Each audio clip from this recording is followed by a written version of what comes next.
Hi. All right. Long time since we last spoke. All right.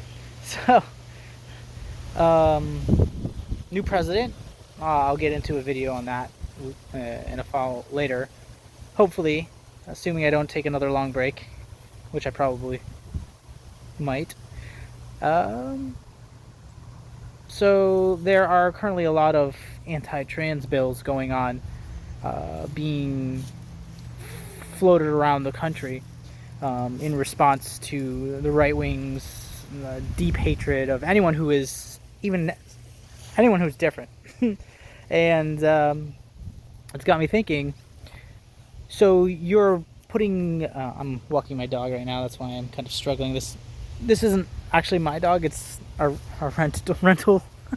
He's visiting us for a little bit. So the right is all of a sudden concerned about young children choosing to transition at an age where they objectively don't really know what they want in life. So, and basically, what they're saying is it's wrong to allow a child to make such a life-altering decision. But then the intactivist's brain got into went into overload, thinking, well, that's interesting that you are objecting with altering the genitals of children for trans people, yet when Jews, Americans, and all sorts of Muslims, these people mutilate the genitals of males, objectively less damage. In their minds, that's okay. That's just something parents should be able to choose. So you're saying that a parent has a right to dictate how much of a person's genitals they're going to have their entire life. And you're saying that the victims who are ultimately on both sides are victims who are like, hey, this isn't cool, what happened to me, this shouldn't have happened, I should have my foreskin back. And the ones who are like, oh, well, it's fine, I mean, it's disgusting, it's gross and dirty. You're saying that both sides are wrong, essentially. You're saying that on one side of your mouth, you're saying it's okay to destroy parts of a child's genitals, an infant's genitals,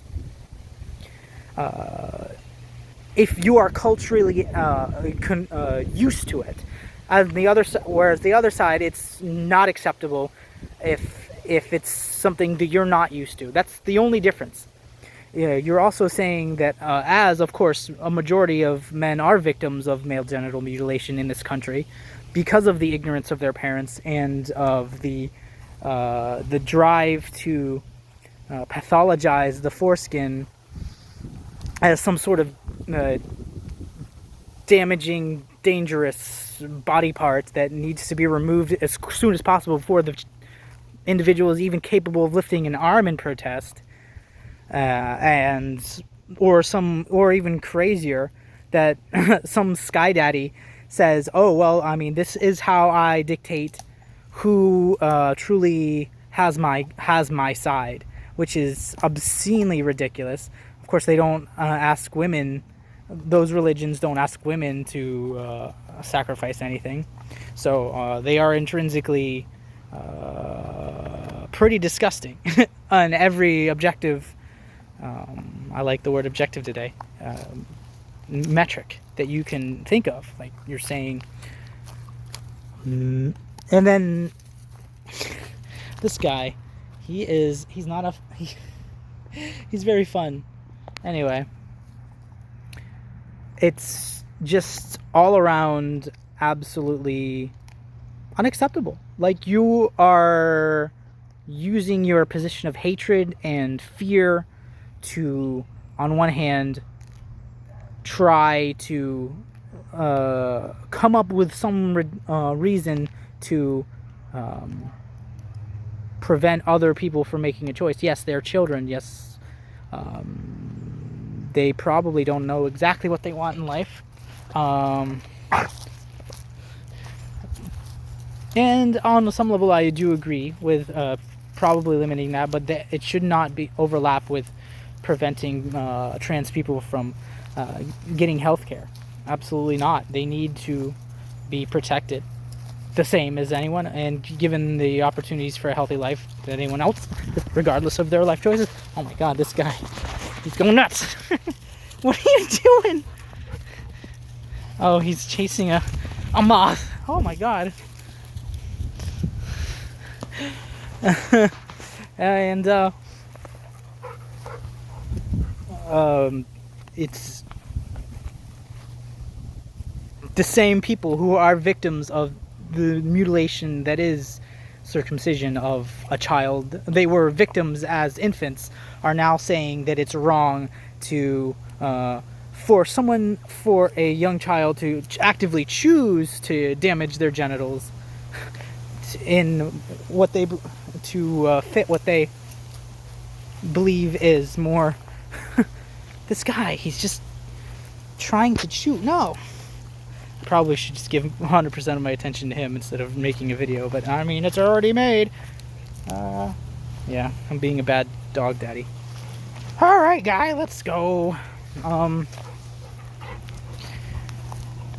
It's just pure hate driven. They don't have any actual morals. The right never has any actual morals. It's just pure fear and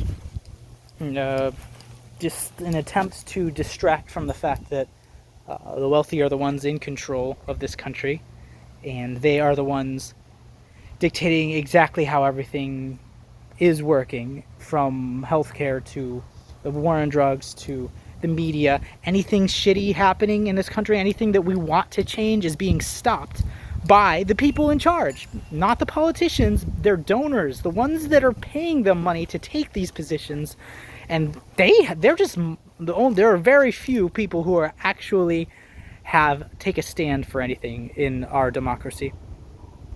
And actually, none of them you can take seriously. There are only a handful that actually stand for something.